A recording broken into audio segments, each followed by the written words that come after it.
नमस्कार। आज हम एक बहुत ही खास आध्यात्मिक लेख को समझने की कोशिश करेंगे। इसका नाम है दिव्य आदेश और इसे श्री सदाशिव प्रज्ञा मंडल ने प्रस्तुत किया है। इसमें एक संपूर्ण जीवन जीने का रास्ता और दुनिया के लिए एक बड़ी सोच, एक विजन दिया गया है। तो हम इसे कैसे समझेंगे? सबसे पहले तो ये जानेंगे कि ये दिव्य आदेश है क्या। फिर हम जीवन के उन 4 पिलर्स, उन 4 स्तंभों की बात करेंगे जो इसकी नींव हैं। इसके बाद हम देखेंगे कि एक मंत्र में कितनी शक्ति हो सकती है, इसके सामूहिक जाप का क्या मतलब है और आखिर में इस सब के पीछे दुनिया के लिए क्या बड़ा विजन है। तो चलिए शुरू करते हैं पहले सवाल से। आखिर ये दिव्य आदेश है क्या, कहाँ से आया है और इसका मेन इंस्ट्रक्शन, इसका मूल निर्देश क्या है? इस लेख की शुरुआत ही बहुत दमदार तरीके से होती है। श्री सदाशिव खुद को अलौकिक प्रज्ञा मंडल का एक प्रतिनिधि बताते हैं, मतलब वो किसी दैवीय काउंसिल के रिप्रेजेंटेटिव हैं और वो साफ साफ कहते हैं कि मैं दुनिया की भलाई के लिए एक दिव्य आदेश, एक डिवाइन ऑर्डर लिख रहा हूँ। तो इस पूरे आदेश का निचोड़ क्या है? इसमें एक बहुत ही क्लियर इंस्ट्रक्शन दिया गया है कि अगर एक संपूर्ण जीवन, एक कंप्लीट लाइफ जीनी है तो गायत्री मंत्र के सामूहिक जाप, मतलब कलेक्टिव रेसिटेशन में हिस्सा लेना होगा। बस यही इसका सेंट्रल आइडिया है। ठीक है, तो ये तो हो गया क्या करना है, पर अब सवाल उठता है क्यों करना है। इस क्यों को समझने के लिए हमें इसकी फिलॉसफी को समझना पड़ेगा और इसकी फिलॉसफी टिकी है जीवन के 4 स्तंभों पर। इस फिलॉसफी का जो कोर कॉन्सेप्ट है वो है पुरुषार्थ। पुरुषार्थ क्या है? वैदिक फिलॉसफी के हिसाब से ये इंसान की जिंदगी के 4 सबसे बुनियादी मकसद हैं। आप कह सकते हैं कि ये एक सार्थक जीवन का पूरा ब्लूप्रिंट है। तो कौन से हैं ये 4 स्तंभ? पहला है धर्म, मतलब सही तरीके से जिम्मेदारी निभाना। दूसरा है अर्थ, यानी वेल्थ और प्रॉस्पेरिटी। तीसरा है काम, मतलब अपनी इच्छाओं को पूरा करना। और चौथा है मोक्ष, यानी स्पिरिचुअल लिबरेशन। और सबसे जरूरी बात, ये 4 अलग अलग रास्ते नहीं हैं, ये एक दूसरे से जुड़े हुए हैं और सब मिलकर ही एक बैलेंस्ड और कंप्लीट लाइफ बनाते हैं। और जब कोई इन चारों पुरुषार्थों को अपनी जिंदगी में उतार लेता है तो वो अल्टीमेट गोल तक पहुंचता है। इस गोल को कहा गया है सत्यम शिवम सुंदरम, मतलब the truth, the goodness and the beauty. सच, शिवत्व और सुंदरता का अनुभव। और ये दिव्य आदेश इसी अवस्था तक पहुंचने में मदद करने का एक जरिया है।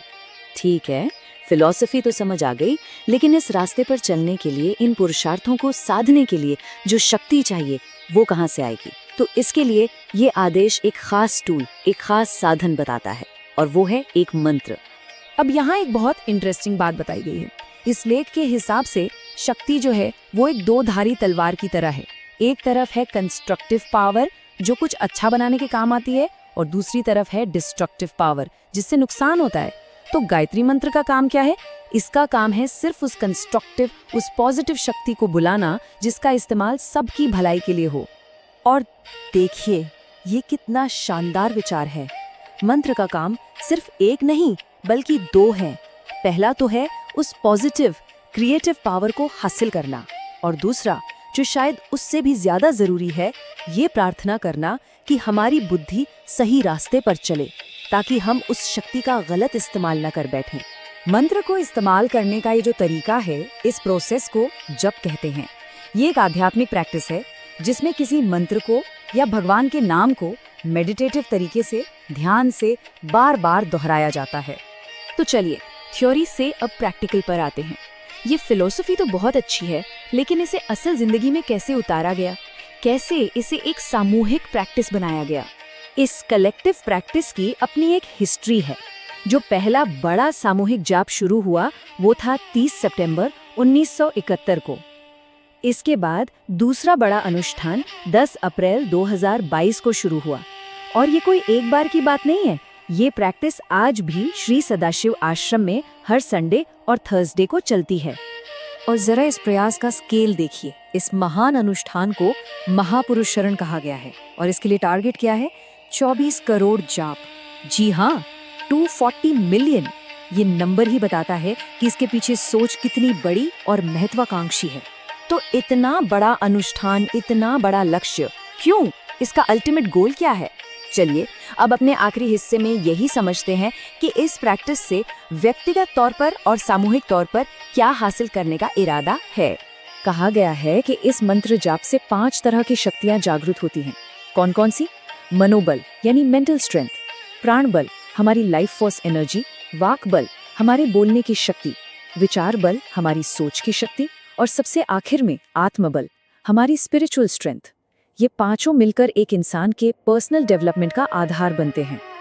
और ये जो व्यक्तिगत शक्ति है ये सिर्फ एक इंसान तक सीमित नहीं है, यहीं से एक बहुत बड़ा ग्लोबल विजन सामने आता है। इस लेख का जो फाइनल विजन है वो ये है कि भारत आध्यात्मिक, दैवीय और भौतिक हर तरह से इतना मजबूत बने कि वो पूरी दुनिया को, पूरी मानवता को एक साथ मिलकर भलाई के रास्ते पर ले जा सके। तो ये पूरी बात हमें एक बहुत गहरे सवाल पर लाके छोड़ देती है कि किस तरह प्राचीन दर्शन और फिलॉसफी एक बेहतर ग्लोबल फ्यूचर के लिए अपना एक विजन पेश करते हैं। ये सिर्फ एक आध्यात्मिक प्रैक्टिस की बात नहीं है, ये एक वर्ल्ड व्यू की बात है जिसके बारे में सोचा जाना चाहिए।